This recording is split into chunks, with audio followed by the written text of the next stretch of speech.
Hey guys, what's going on? Today we are going to be talking about the Benchmark Hero Workout Holleyman. Now this workout is named after Aaron Holleyman, Staff Sergeant who was killed by an IED in Iraq, and this workout is made to honor him. So, as always when we're doing hero workouts, we get into that grind mode. We always want to be making sure that we kind of understand and keep in mind why we're pushing so hard and kind of who we're doing that for. Always a good remembrance thing for us. So this Saturday at Friendship, we are going to be doing this. It's one of my favorite workouts because it's a quick moving workout, a really fun partner workout. If you guys have never done it before, I highly recommend that style.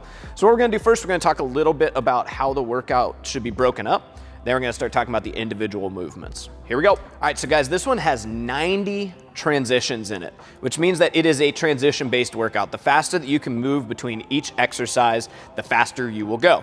So what we wanna be thinking about is having a nice tight station here. So Maria's got her station set up. Nothing's more than maybe 1 or 2 steps away.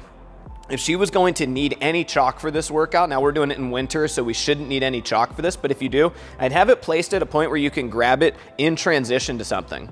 Now what we're gonna talk about is how we wanna kind of think about breaking this up. So over here, I've got my tally marks. This is my preference. If you guys have a whiteboard by you that you guys can put tally marks on, what I like to do is every time that I'm doing my handstand push-ups, I hit that, I'm gonna stand up and kick up, I'm gonna wipe one away, I'm gonna turn and do my power clean, okay? So that's kind of what we wanna be thinking about to be able to track our rounds. That's a fast way. Another way, we like to use poker chips here at Friendship. So you just kind of take one, kick it over to the side, or what I like to do is kind of lay them out like this, and then every couple rounds, I'm moving them, and you can get either 30 or you can do 15, move them all the way out, all the way back. But we do need to have some sort of a tracking kind of mechanism for us to be able to count the rounds. You will absolutely lose track of rounds if you don't have a way to count these, okay? Now, when we start thinking about breaking these up, okay, so Maria's gonna do a couple wall balls here. And what I wanna show here is when she throws her 5th wall ball in the air, she's actually gonna start moving and transitioning to the handstand station. She's gonna kick up, go through her handstand push-ups right away. 2, 3, she's gonna kick down, immediately go and hit her power clean. Okay, now for her, this would be a moment for her to shake her arms out, take a breath, go for a second. Now, what I like to do here, guys, is set a rule, okay, where I'm only gonna move my poker chips or I'm only gonna wipe things away after maybe 5 rounds, okay? So that's what I set for myself, is I kind of do this as 5 rounds, I'm gonna go fast, fast, fast for 5 rounds, then I'm gonna take a break, I'm gonna get my poker chips or my dry erase board markers wiped away, I'm gonna get a little bit of chalk, maybe a drink of water, shake it out, take a breath, and then go again hard for 5 rounds. That way I can have a focused pace where I'm moving quickly between these exercises with almost no break, okay? So it's a really good way to think about doing this workout. If you guys struggle with one of the areas specifically, we're gonna talk about that a little bit, but you guys might think about maybe doing 3 rounds at a time instead before you would take a break. All right guys, first for this workout is going to be the wall balls. Now, with only 5 reps here, this should be a station that we're always moving quickly to and quickly from. You guys absolutely have to do these unbroken. There should be no other option here. 5 is not a lot of wall balls, and if we struggle with the weight of the wall ball, move it down to something where you can move quickly and get those 5 reps done really, really fast, okay? So Maria should always be able to pick this up into a squat clean position. Squat cleans in that first one. Now I'd like to see her relax her arms a little bit. This can be a tiring shoulder workout, so we don't want to keep those arms extended up in the air, so she has that nice butterfly effect.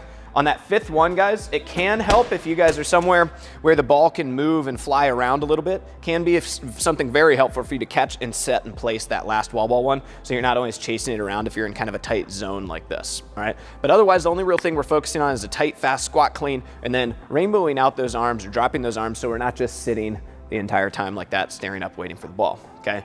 Now, as we transition over into the handstand push-ups, we have a few options for these. We're gonna talk about scaling options now as well.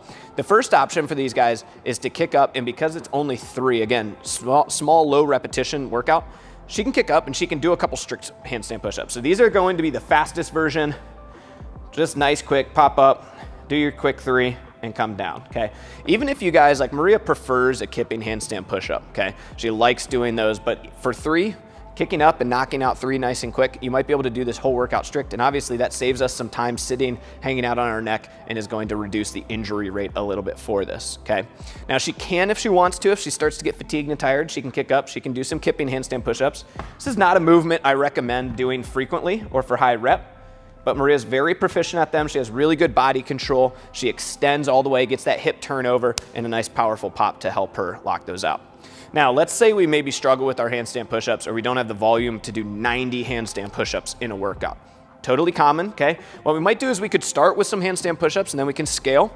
Or another really good option that I like for this is we can do a wall climb. And when we come out of the wall climb, we're gonna do 6 regular push-ups. So wall climb up.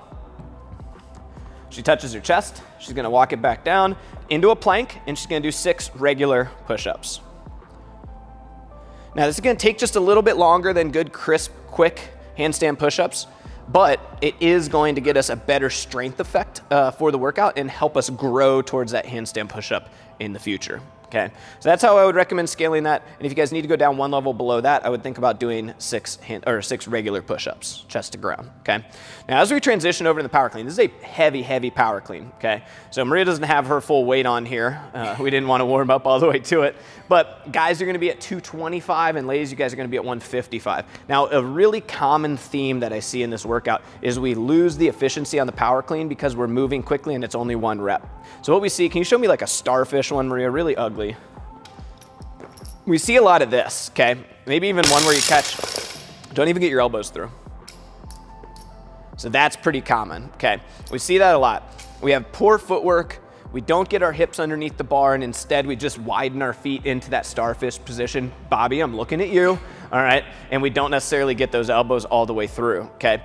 If we're gonna be doing this workout at the RX weights, I want us making sure that we're building proficiency in our 30 power cleans. 30 power cleans at 225 or 155 for ladies, that's a pretty hefty amount, okay?